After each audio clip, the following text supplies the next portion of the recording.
Hey everyone. With all that's happened over the last 5 days, it actually seems like weeks since my last update. Things have suddenly shifted to a much higher gear. As I record this update, Kyle is still recovering from the awful experience of his car exploding out the front of his house early Wednesday morning. And it's a pretty major thing to have to deal with, and it now seems very clear that somebody is out to show Kyle that they are not happy with his current activities. First it was his credit cards, but now this? I suppose it's not really a big surprise. Bluebird is wide open, and it is far bigger and more complex than we have ever imagined. Still, none of us are taking this latest signal very lightly. In the meantime, Monty, Lunta and the Dashboard Collective have been frantically working through a new batch of evidence that was unlocked this week.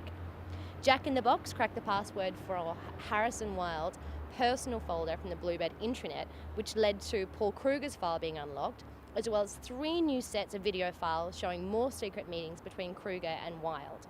There's also a stack of decoded images, emails, reference documents, and Kruger's personal audio memos. The DC is thriving, and there are many complex and interlinked theories being posed.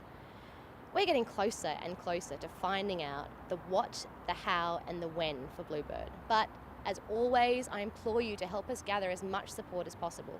Every effort counts.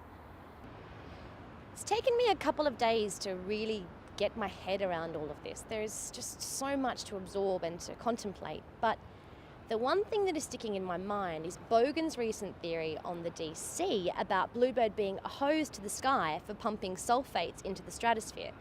Now, it was only a couple of months ago that Kyle and I were discussing this concept just generally on his blog. I'd seen this video about a company that had been researching this, and I was really alarmed that there weren't more people that were up in arms about this. I read yesterday that a UN science body has called for a halt on geoengineering experiments. Now, I'm just going to read this bit. A formal recommendation for a moratorium on all climate geoengineering activities is being sent to the United Nations Convention on Biological Diversity, the CBD, for consideration by its 193 member governments when the CBD gathers in Nagoya, Japan this October. Governments attending the Nairobi meeting of the Scientific Subcommittee of the UN Convention SBS-TTA 14 agreed late last week to forward the groundbreaking recommendation after a high degree of consensus was reached. Now, I really hope that the CBD can impose this. Bluebird is the perfect example of why we need to resolve policy issues surrounding geoengineering as soon as possible.